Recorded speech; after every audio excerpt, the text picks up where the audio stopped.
देश की सुरक्षा को ठोस बनाने के लिए 2021 में कई कदम उठाए गए। देश की सुरक्षा को मजबूत करने के लिए अत्याधुनिक हथियारों से सेना को लैस किया गया। दिन और रात में इस्तेमाल होने वाले उपकरणों को भी सेना के लिए मुहैया कराया गया। इसके अलावा संवेदनशील सरहद पर चौकसी और ज्यादा बढ़ाई गई। लेकिन भारत की जितनी बड़ी सीमा है, उसकी सुरक्षा को सुनिश्चित पूरी तरह से करना एक बहुत ही मुश्किल काम है। लेकिन इस इम्पॉसिबल मिशन को भी पॉसिबल करने के लिए जो कदम उठाए गए, उन्हें सलाम किया जाना चाहिए।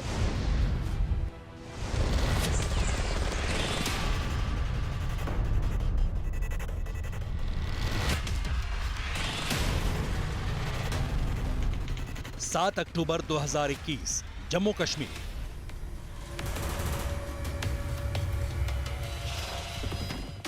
आतंकियों ने government boys higher secondary school में घुसकर अंधाधुंध फायरिंग की। प्रिंसिपल सुपिंदर कौर और शिक्षक दीपक चांद को मौत के घाट उतार आतंकी फरार हो गए। पाकिस्तान प्रायोजित टेरर अटैक की साजिश का पर्दाफाश हुआ तो सब दंग रह गए। सिविलियन को टारगेट करने के जो इंसिडेंट्स पिछले कुछ रोज से जो हुए हैं, ये अपने आप में दरिंदगी, दहशत और दहशत का एक मेल है, जिसमें बिल्कुल बेगुनाह जो लोग हैं, जो समाज की सेवा में लगे हैं, जिनका किसी से कोई लेना देना नहीं है, उनको टारगेट किया जा रहा है। घाटी में दहशतगर्द आत्मघात पर उतर आए क्योंकि उनके सारे पैंतरे नाकाम हो रहे थे। सरहद पार बैठे अपने आकाओं के हुक्म पर आतंकी कश्मीर में खूनी खेल खेलने उतरे। इन कायर हमलों के पीछे की मजबूरी क्या थी, वो भी जान लीजिए। पड़ोसी दुश्मन आतंकी घुसपैठ कराने में पूरी तरह नाकाम हो रहे थे।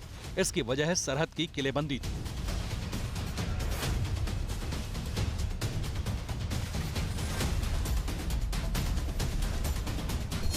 भारत सरकार ने 2069.046 किलोमीटर बाढ़ को मंजूरी दी, जिसमें से 2021.886 किलोमीटर बाढ़ का काम पूरा हो गया। पंजाब बॉर्डर पर 488.29 किलोमीटर फेंसिंग की स्वीकृति दी गई, जिसका काम 2021 से पहले पूरा हुआ। राजस्थान बॉर्डर पर 1048 किलोमीटर फेंसिंग का लक्ष्य पूरा हो चुका है। जम्मू इंटरनेशनल बॉर्डर पर बाढ़बंदी का 186 किलोमीटर का टारगेट वक्त पर पूरा हुआ। गुजरात बॉर्डर पर कुल 340 किलोमीटर बाढ़बंदी के लक्ष्य में 240 किलोमीटर पूरा कर लिया गया। गुजरात बॉर्डर पर कुदरती अड़चनों ने फेंसिंग का काम अधर में लटका दिया। भौगोलिक स्थितियों की वजह से पूरे बॉर्डर पर फेंसिंग मुमकिन भी नहीं। हालांकि सबसे संवेदनशील सीमा रेखा पर भारत ने पूरी ताकत झोंक दी। 740 किलोमीटर लंबी एलओसी पर निगरानी और घुसपैठ पर रोकथाम के लिए अविश्वसनीय काम हुआ। जम्मू कश्मीर में भारत पाक सीमा पर 740 किलोमीटर की दूरी पर घुसपैठ रोधी बाधा प्रणाली तैनात की गई। इनमें से 550 किलोमीटर की एलओसी पर फ्लड लाइटिंग लगाई गई। 17 सितंबर 2018 को भारत पाकिस्तान सीमा के 5.5 किलोमीटर के 2 क्षेत्रों में स्मार्ट फेंसिंग की शुरुआत की गई। कोई टेररिज्म एक्सपोर्ट करने का उद्योग बना करके बैठा हो, मेरे देश के निर्दोष नागरिकों को मौत के घाट उतार दिया जाता हो, युद्ध लड़ने की ताकत नहीं है, पीठ पर वार करने के प्रयास होते हो,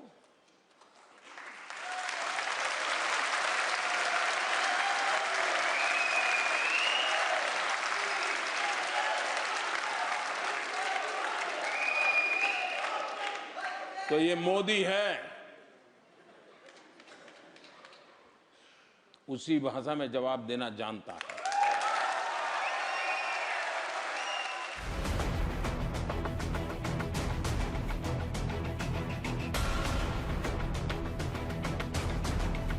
सरहद पर अभेद्य सुरक्षा कवच तैयार करने के लिए भारतीय सेना के ही सीमा सड़क संगठन ने 43 पुलों का निर्माण किया।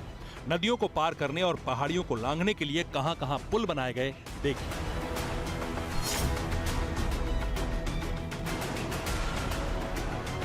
जम्मू कश्मीर में 10 पुल बनाए गए, लद्दाख में 7 पुल, हिमाचल प्रदेश में 7 पुल बने, पंजाब में 4 पुल, उत्तराखंड में 8 पुल, अरुणाचल प्रदेश में 8 पुल और सिक्किम में 4 पुल बनाए गए। एक साथ इतनी संख्या में पुलों का उद्घाटन और टनल का शिलान्यास अपने आप में मैं मानता हूं कि बहुत बड़ा रिकॉर्ड है। 7 राज्यों तथा केंद्र शासित प्रदेशों में स्थित ये सारे ब्रिज कनेक्टिविटी और डेवलपमेंट के नए युग की शुरुआत करेंगे, ऐसा मैं मानता हूं। इतने प्रयासों के बाद भी अभी भी बहुत कुछ है जो किया जाना बाकी है। भारत जैसे देश के लिए एक रक्षा कवच तैयार करना किसी साधना की तरह है, जिसे नित्य नए प्रयोगों से ही सिद्ध किया जा सकता है। कोरोना धर्म नहीं देखता, जात नहीं देखता, अमीर गरीब ऊंच नीच नहीं देखता। कोरोना सिर्फ मौका देखता है, लेकिन आप उसे मौका मत दीजिए। बस इतना कीजिए, जब कभी दफ्तर से बाजार से घर लौटिए तो इतना ख्याल जरूर रखिए, कहीं आपके साथ कोरोना आपके घर तो नहीं जा रहा। भूलिए मत, कोरोना अभी जिंदा है।